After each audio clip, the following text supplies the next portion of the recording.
Have you heard of Jägermeister? Have you tried it before? If you have, can you let us know what it tastes like in the comments? Share with us, guys. Anyways, we're going to be learning about Jägermeister. How did it start to exist? Where did it come from? And who invented it? I know a lot of us might be familiar with the drink, but do not know its interesting backstory. Well, let's get into it. Jägermeister is forever associated with college parties. Before we get started, please subscribe to the Conquest Conquered YouTube channel and comment other interesting drink histories you'd love to watch.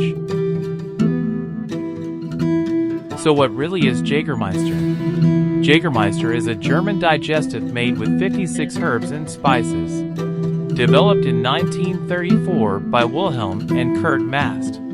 It has an alcohol by volume of 35%. The recipe has not changed since its creation and continues to be served in its signature green glass bottle. It is the flagship product of Mast Jägermeister SE headquartered in Wolfenbüttel, Germany. Well, let's learn its makers, shall we? Wilhelm Mast was a vinegar manufacturer and wine trader in the city of Wolfenbüttel, Germany. His son, Kurt Mast, 1897 to 1970, was passionate about the production of spirits and liqueurs, and always keen to help his father in the business even at an early age. In 1934, at age 37, after he took over his father's business, Kurt devised the recipe for Jägermeister. Jägermeister came to greater international attention particularly through the work of Sidney Frank, 1919 to 2006, who ran an American liquor importing company.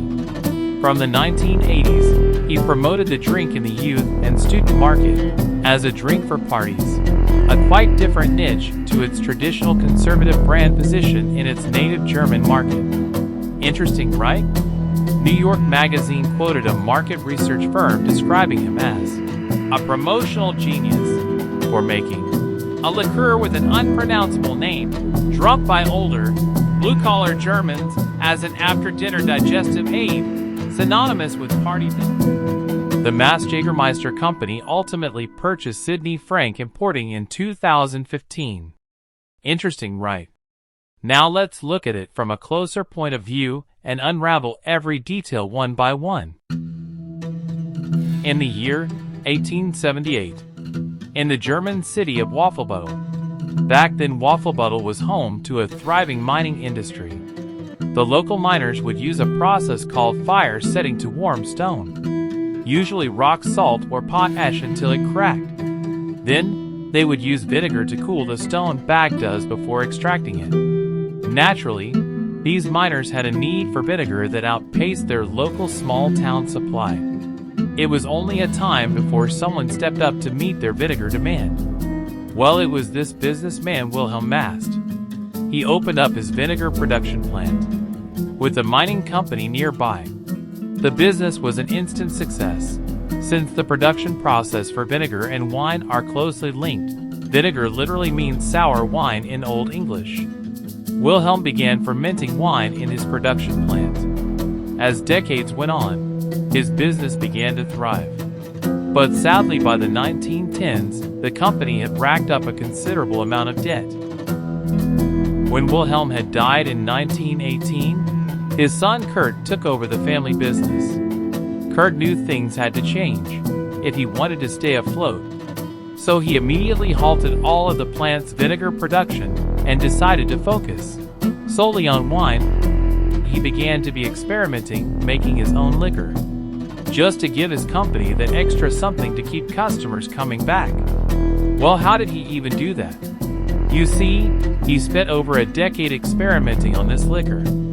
After inventing and reinventing them a few dozen times, Mast later settled on a recipe that used a whopping 56 natural herbs and spices.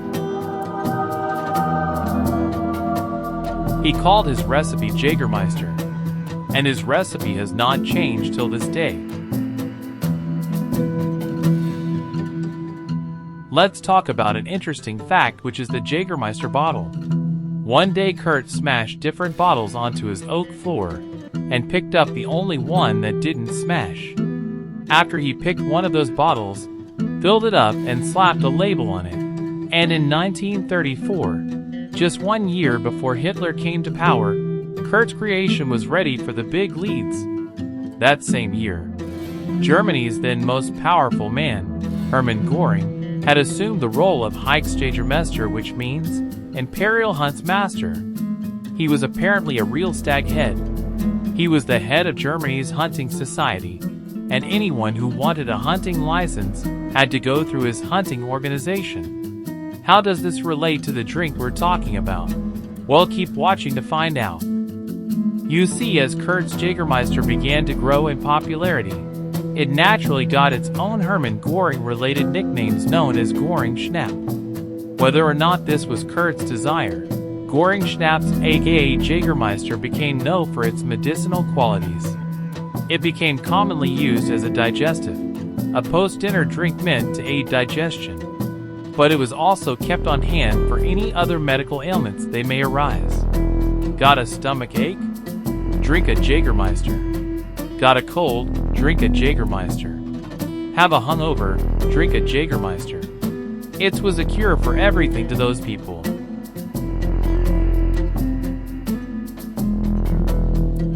The label on Jägermeister bottles features a glowing Christian cross seen between the antlers of a stag. This image is a reference to the two Christian patron saints of hunters, Hubert of Lea and Eustace, both of whom converted to Christianity after experiencing a vision in which they saw a Christian cross between the antlers of a stag.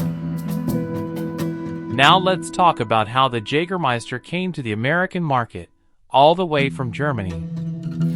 Sidney E. Frank, October 2nd, 1919 to January 10th, 2006, was an American businessman and philanthropist. He became a billionaire through his promotion of Grey Goose vodka and Jägermeister. He was the American importer of Jägermeister liqueur, Corazon tequila, and Gekiken sake. Frank's first wife, Louise Skippy Rosenstiel, was the daughter of Louis Rosenstiel, founder of Skinley Industries, one of the largest American distillers and spirit importers. Frank joined Skinley after his marriage and rose to the company presidency, but was forced out in a family dispute in 1970. In 1973, his wife died, and he started his own company, Sidney Frank Importing Company, where he served as chairman and chief executive officer. The company is based in New Rochelle, New York, where Frank lived. He had a home in Rancho Santa Fe, California, as well. In 1973, he secured the importing rights to Jägermeister, a traditional German digestive.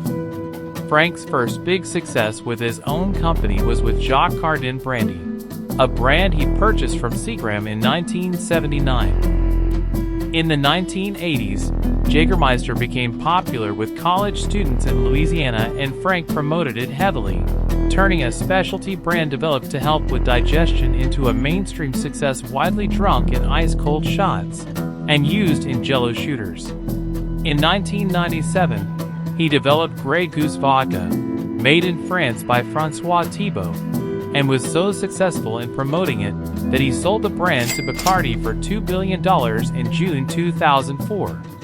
In the last years of his life, Frank bought the Travel Savvy and Business Traveler magazine titles for $4 million.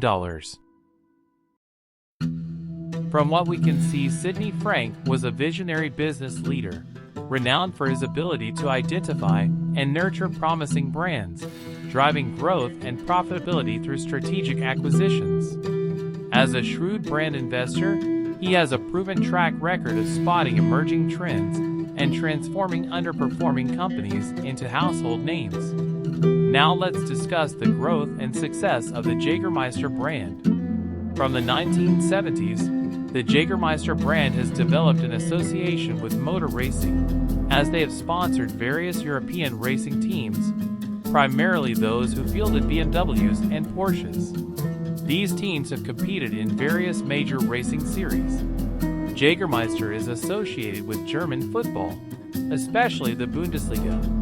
In 1973, Eintracht Braunschweig became the first Bundesliga team to place a sponsor's logo on its jersey, although the team rejected a related proposal to rename itself Eintracht Jägermeister. The sponsorship, very controversial at the time, paid the team €51,130 and introduced a new way of doing business in football. Other teams quickly followed suit. Jägermeister now displays its advertisements at several football stadiums in Germany. As of 2018, Jägermeister has sponsored the National Hockey League (NHL) as the official shot of the NHL. In the United States, Jägermeister became popular through promotion by Sidney Frank and through its association with heavy metal and rock music bands such as Murphy's Law, Hellstorm, Metallica, Motley Crue, Pantera, Slayer, Him, Crossfaith, Epica. So guys, this concludes the end of our video. If you enjoyed it, please leave a like, hit that subscribe button. Don't forget to comment your thoughts. See you in our next upload. Check out other videos from our channel.